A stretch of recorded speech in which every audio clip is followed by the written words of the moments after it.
Doctor साहब, बहुत बहुत शुक्रिया, आपने डेली यूरोप को टाइम दिया।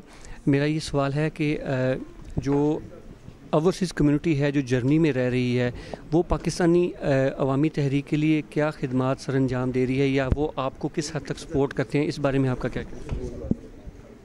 नहीं, ये तो सवाल उससे मुताल्लिक नहीं है। आपको ओवरसीज़ कम्युनिटी की तरफ से आपकी पार्टी को सपोर्ट हासिल है? जी हाँ, वो हमेशा, ये भी आप जो अभी देखा, ये सारी सपोर्ट इसी तरह की होती है। ये तो मिनहाजुल कुरान के लिए ना, सियासी जमात के लिए एक ही चीज़ है। मिनहाजुल कुरान और पाकिस्तान अवामी तहरीक में कोई फासला नहीं है।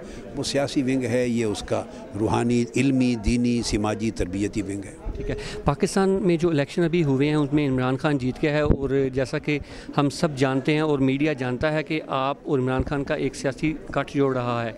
इलेक्शन से पहले आपका ये कहना था कि आप इस इलेक्शन में हिस्सा नहीं ले रहे, और इलेक्शन के बाद अब आपका बयान है, आपने इमरान खान को मुबारकबाद भी दी है, और आप कहते हैं कि अगर वो अपने मुतालबात जो उन्होंने तकरीर में बोले हैं वो पूरे करेंगे तो आप उनको सपोर्ट करेंगे। लेकिन अगर वो इस टर्नओवर में अपने 4-5 साल में ये मुतालबात मतलब मुकम्मल ना कर सके, क्योंकि ये मुश्किलात बहुत ज़्यादा हैं और बुहरान बहुत ज़्यादा हैं, तो क्या आप उनका साथ नहीं देंगे?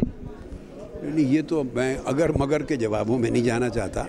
मैंने तो अपनी नेक तमन्नाओं और उमंगों का इजहार कर दिया है, दुआएं दी हैं कि वो कामयाब हों। मैं उम्मीद रखता हूं, और फिर वक्त देखेंगे, बताएगा वक्त कि कितना वो कामयाबी की तरफ बढ़ते हैं या कितना नहीं। तो टाइम के साथ होता है। मेरा आखिरी सवाल ये है कि आपको पाकिस्तान में हुकूमत की जानिब से इंसाफ नहीं मिला।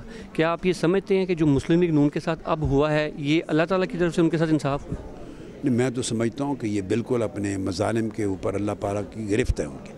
वो इसके हकदार थे और इससे भी ज़्यादा गिरफ्त के हकदार हैं। शुक्रिया, बहुत बहुत।